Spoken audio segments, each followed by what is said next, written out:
नमस्कार दोस्तों, आज फिर आपका स्वागत है क्राउन इमिग्रेशन के यूट्यूब चैनल पर। तो आज की वीडियो यूएस से रिलेटेड रहेगी, यूएस की वीज़ा अपॉइंटमेंट से रिलेटेड रहेगी। तो उसके बारे में हमारी ये जनरल डिस्कशन रहेगी। तो इवन अगर आपने इस टाइप के वीज़ाज़ को अप्लाई भी करना है तो क्राउन इमिग्रेशन उसमें भी आपकी हेल्प कर सकती है। तो सबसे पहले जो रूटीन में जो वीज़ाज़ अप्लाई किए जाते हैं V1 V2, जिसको हम बिजनेस या टूरिस्ट वीज़ा कहते हैं, तो उसमें अगर आपको कोई वीज़ा अपॉइंटमेंट में दिक्कत आ रही है, कोई फाइलिंग DS 160 भरना है, तो मैं पहले ये बता दूं, एक इनके पास कैटेगरीज दो में है, नॉन इमिग्रेंट वीज़ा और इमिग्रेंट वीज़ा। तो USCIS ने इनको दो कैटेगरीज में किया हुआ है, कैटेगराइज्ड। और इसके अंदर दो फॉर्म यूज़ होते हैं, DS 160 और DS 260। DS 260 उन लोगों के लिए एप्लीकेबल है जो लोग इमिग्रेंट वीज़ा अप्लाई करते हैं, जिन्होंने वहाँ पर फैंसी वीज़ा के ऊपर जाना है, वर्क परमिट के वीज़ा जैसी कैटेगरी में जाना है, तो उनके लिए these type of things are using there. तो जो लोग वहाँ पर टेम्पररी नॉन इमिग्रेंट वीज़ा में जाना होता है, जिसको मैं कुछ कैटेगरीज बताऊँगा, B1 V2 है, F1 F2 है, J1 J2 है, E1 E2, तो K1 तो उसके अंदर आ गया, K2 K वीज़ा उसके अंदर आ गया, जिसको हम फियांसी जहाँ स्पाउस वीज़ा कहते हैं, ये इमिग्रेंट कैटेगरी के अंदर आ गया। तो कुछ वीज़ा में आपकी पटिशन वहाँ से USCIS से अप्रूव होकर जब आ जाती है, तो यहाँ पर अपॉइंटमेंट लेकर आपको फिंगरप्रिंट्स बैक सेंटर, जिसको हम वीज़ा एप्लीकेशन सेंटर कहते हैं, वहाँ जाकर देने पड़ते हैं। तो कुछ केसेस में बहुत रिजिड इंटरव्यू है और कुछ केसेस में नॉर्मल इंटरव्यू है। रिजिड केसेस जो सेटलमेंट के रहते हैं, या स्टूडेंट्स के हो सकते हैं, F1 F2, जहाँ J1 J2 हो सकता है। ऐसे केसेस में जो रिजिड है थोड़ी सी, तो अगर आपका किसी भी टाइप की वहाँ से पटिशन आई हुई है, I-20 आया हुआ है, स्पॉन्सर आई हुई है, तो क्राउन इमिग्रेशन उसमें आपकी हेल्प कर सकती है। और आप किसी भी कंट्री में वहाँ पर किसी भी टाइप का आपका वहाँ पे स्टेटस है, मीन्स आपके पास लॉन्ग टर्म रेजिडेंसी जरूर होनी चाहिए, कोई वर्क परमिट या PR हो उस कंट्री की, या टेम्पररी रेजिडेंसी परमिट हो उस कंट्री, वहाँ से US का वीज़ा अप्लाई करवाना चाहते हैं और साथ में वीज़ा अपॉइंटमेंट में हमसे कोई हेल्प चाहते हैं, तो crown immigration bye sitting here उसमें भी आपकी हेल्प कर सकती है। क्योंकि वीज़ा अपॉइंटमेंट की US की काफ़ी दिक्कत रही थी, 5-5 साल की वेटिंग थी। तो अभी इन्होंने अपना जो काम है स्ट्रीमलाइन में किया है, और USA ने इस साल सबसे ज़्यादा वीज़ाज ग्रांट किए हैं इंडियन स्टूडेंट्स को, एज वेल एज जो वहाँ पर V1 V2 वीज़ा, जिसको टूरिस्ट वीज़ा के लिए जाते हैं, उनको ग्रांट किए हैं।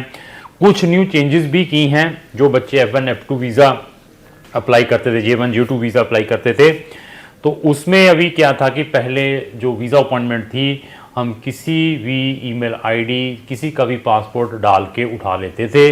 लेकिन अभी आपने जो भी अपनी ID क्रिएट करनी है, यूज़ योर वही पासपोर्ट जिसमें आपने अपना वीज़ा स्टैंपिंग करवाना है, वही मेल यूज़ करें जो आप एक्सेस करते हैं। अदरवाइज़ आपको बहुत सारी प्रॉब्लम्स आने वाले टाइम में आएगी। ऐसी भी कुछ लिटिल बिट चेंजेस USCIS करती रहती है। तो अभी इस वीडियो का बनाने का मकसद ये है कि अगर आप ने अपना DS 160 भी फिलअप करवाना है, तो आप चाहते हैं कि क्राउन इमिग्रेशन उसमें हेल्प करे, तो मैं आपको डम्मी PDF भेज सकता हूं। डम्मी में आपने पेंसिल से पेन से अपनी डिटेल्स भर के हमें भेजनी है। जो कॉलम का आपको नहीं पता चलता उसको लेफ्ट छोड़ देना है ब्लैंक। वो आने के बाद we will cross check it, जहाँ पर कुछ शॉर्ट कमिंग है उसको मैं करेक्ट करने के बाद जो मेरा फाइलिंग डिपार्टमेंट है उसको DS 160 फिल करेगा। अभी हमें मालूम है कि आपकी ट्रैवलिंग डेट कब की है, आपका वहाँ पर प्रोग्राम कब का है, आपको भी वीज़ा अपॉइंटमेंट आने वाले टाइम में कब मिल सकती है, और जितने भी इनके बैक सेंटर है वो वीज़ा अपॉइंटमेंट कब खोलते हैं, क्योंकि रैंडमली हम भी चेक करते हैं, रेगुलरली भी हम चेक करते हैं। हमें मालूम है कि इस पीक आवर्स में इनकी अपॉइंटमेंट स्लॉट्स खुलते हैं, तो हम उसको पिकअप करने की कोशिश करते हैं।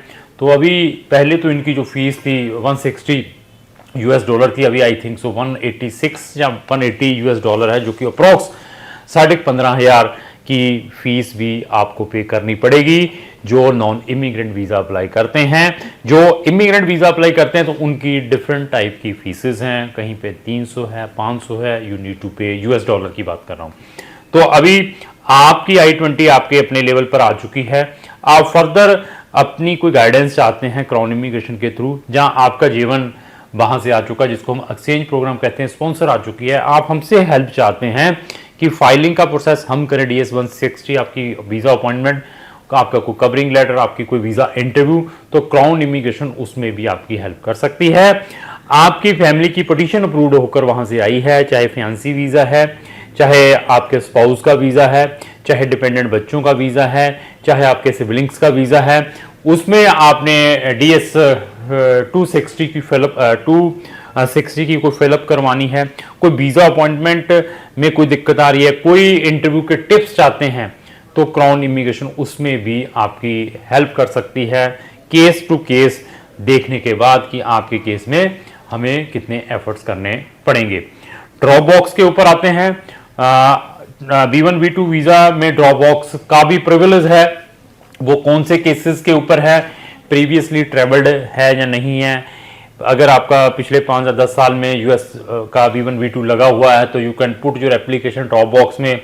अंडर एज थे स्टूडेंट, आप अंडर एज थे जब आपका वीज़ा स्टैंपिंग हुआ है, अभी आप अडल्ट हो चुके हैं, क्या आपके लिए एप्लीकेबल रहेगा ड्रॉप बॉक्स या नहीं रहेगा, इन सब चीज़ों के हम आपको प्रिकॉशंस प्रोवाइड करते हैं कि आपके लिए हम क्या क्या हेल्प कर पाएँ।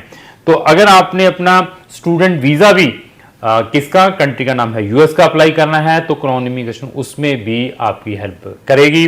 और इवन बहुत सारे बच्चे वहाँ पर USMLE एग्ज़ाम देने के लिए जाते हैं, मेडिकल से रिलेटेड, इवन कुछ 1 महीने 2 महीने की ट्रेनिंग करने के लिए नर्सेज जाती हैं US के अंदर, तो उनके वहाँ से इन्विटेशंस आए होते हैं, तो उनको किस वे से अपने DS-160 को प्रेजेंट करना है इंटरव्यू में, उनसे क्या क्वेश्चंस पूछे जाते हैं, उसमें भी हम आपकी हेल्प कर सकते हैं।